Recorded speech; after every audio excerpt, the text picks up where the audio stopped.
ఎన్ని ప్రశ్నలు అడిగినా వాటికి సమాధానాలు సమర్థవంతంగా మేము చెప్తాము. ఇప్పటికే హరీష్ రావు గారి ప్రెజెంటేషన్ తోనే కాంగ్రెస్ బీజేపీ నాయకుల ఫ్యూజులు ఎగిరిపోయినాయి. ప్రజలకు కూడా మొత్తం వాస్తవాలు అర్థమైపోయినాయి. వాడు కొత్తగా చెప్పడానికి కానీ మరి అడగడానికి కానీ వాస్తవంగా ఏం లేదు. కానీ సాంకేతికంగా పిలవాలి కాబట్టి పిలిచడం నేను అనుకుంటాను. రేవంత్ రెడ్డి వాళ్ళ మామ దగ్గర కూర్చుంటే మంచిది. పిల్లనిచ్చిన మామ దగ్గర రేవంత్ రెడ్డి 5 నిమిషాలు కూర్చొని బుద్ధి జ్ఞానం తెచ్చుకుంటే మంచిది. సూదిని పద్మారెడ్డి గారు, గీత గారి తండ్రి, వారు చెప్పినారు 94,000 కోట్ల ఖర్చైన ప్రాజెక్టులో 1,00,000 కోట్ల అవినీతి అనేది ఒక తెలివి తక్కువ అంటాడన్నాడు. మరి ఆ తెలివి తక్కువ ఆయన అల్లుడు. మా కర్మగాలి ఆ తెలివి తక్కువ ఇలా ఈ రాష్ట్రానికి ముఖ్యమంత్రి.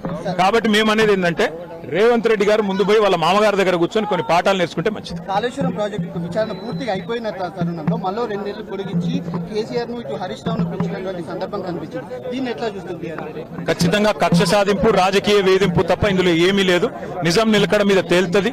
ముమ్మాటికి అల్టిమేట్ గా ప్రజాక్షేత్రంలో న్యాయస్థానాల్లో ఎక్కడెక్కడైతే ఇవాళ ఈ విచారణను, ఈ వేధింపులను ప్రజలు గమనిస్తున్నారో, 1 కోటి ఎకరాల మాగాణం చేసి పంజాబ్ ను, హర్యానాను దాటే విధంగా తెలంగాణలో వ్యవసాయ ఉత్పత్తి పెంచిన కేసీఆర్ గారి మీద వేధింపుకు పాల్పడితే తప్పకుండా ప్రజాక్షేత్రంలో ప్రజలు బుద్ధి చెప్తారు. ఏడాదిన్నర కాలంగా ఒక ప్రాజెక్టు డిపిఆర్ గానీ, కనీసం శంకుస్థాపన గానీ, ఒక ఇటుక పెట్టి కట్టే దాఖలా లేవు. ఎట్లా చూస్తారు కాంగ్రెస్ పార్టీ? ఎట్లా చూసేదేముంది? కూలగొట్టడానికి వచ్చింది తప్ప కట్టనికి రాలేదు. ఈ పేదల ఇండ్లు కూలగొట్టడం, ఇట్లాంటి ప్రాజెక్టులు కూలగొట్టడం, విధ్వంసకరమైన ఆలోచనలు, రాజకీయ వేధింపులు, కక్ష సాధింపు తప్ప ఈ సన్నాసికి ఏమి చేత కాదని అర్థమవుతా ఉంది. అందులో అర్థం కాకపోవడానికి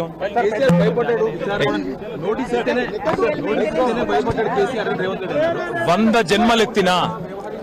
జన్మలెత్తినా రేవంత్ రెడ్డి అనే చిల్లరగానికి కేసీఆర్ గొప్పతనం అర్థం కాదు. రేవంత్ రెడ్డి గురువు, ఆయన జేజమ్మతోనే కొట్లాడినోడు కేసీఆర్.